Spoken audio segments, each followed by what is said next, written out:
The CIA assassinated your first popular leader, Mr. Lumumba, and then installed another dictatorship for the next 30 years.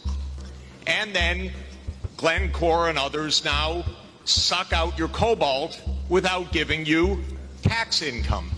We don't reflect on that. We say, what's wrong with you? Why don't you govern properly?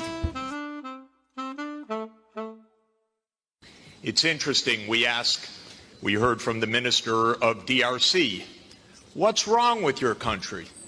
Well, we don't even start by saying the King of Belgium created a slave colony for 30 years.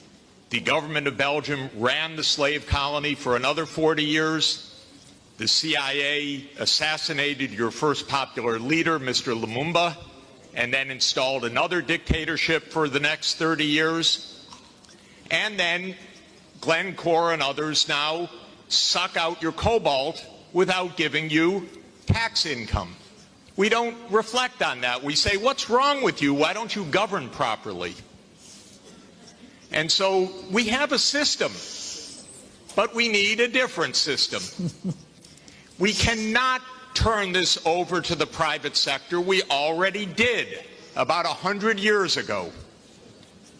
Not only to the private sector with the U.S. military behind it, with the defense of these property rights in the minister of Honduras's country, where United Fruit ran the country for a long time, and their attorney was the foreign minister of the United States, Secretary Dulles, and his brother was the head of the CIA and overthrew the next door neighbor, Mr. Arbenz, to make sure that United Fruit could have its property.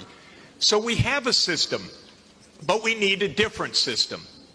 And the different system has to be based on principles of human dignity in the Universal Declaration, principles of sovereignty, principles of economic rights, because these are not nice things to do. In 1948, all the government said that food is a right, social protection is a right, not a nice thing, not a pleasant thing, a right. That was 73 years ago. The SDGs are nothing more than our generation's attempt to honor the Universal Declaration of Human Rights. I come from a country that not only doesn't care about the world's poor, it doesn't even care about its own poor. 1 in 7 Americans is hungry right now, and they don't care. I mean, the poor people care, but one political party, all it cares about is cutting taxes for the rich and filibustering any solution. So we're in a world that's really tough. The private sector is not going to solve this problem. I'm sorry to say to all of the private sector leaders, behave, pay your taxes, follow the rules. That's what you should do.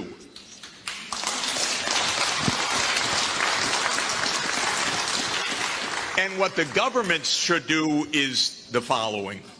They won't, but they should.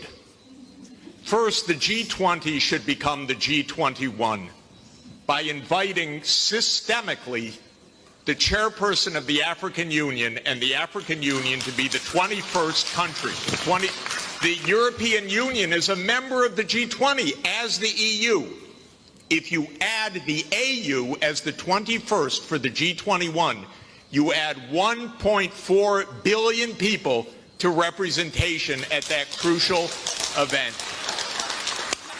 That will change decisively the discussion, because 1.4 billion people are not at the table for finance right now, and they need to be. So my first recommendation is the G21. I love the G20. Add one seat, 1.4 billion people with the AU represented.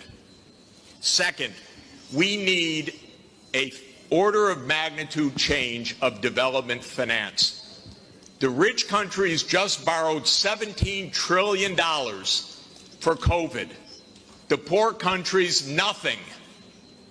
Because the rich countries can borrow at 0, and the poor countries pay 5 or 10% coupon rates or have no access at all. So the world exposed its grotesque inequality this past year and a half. Rich countries didn't say, we tighten our belts, why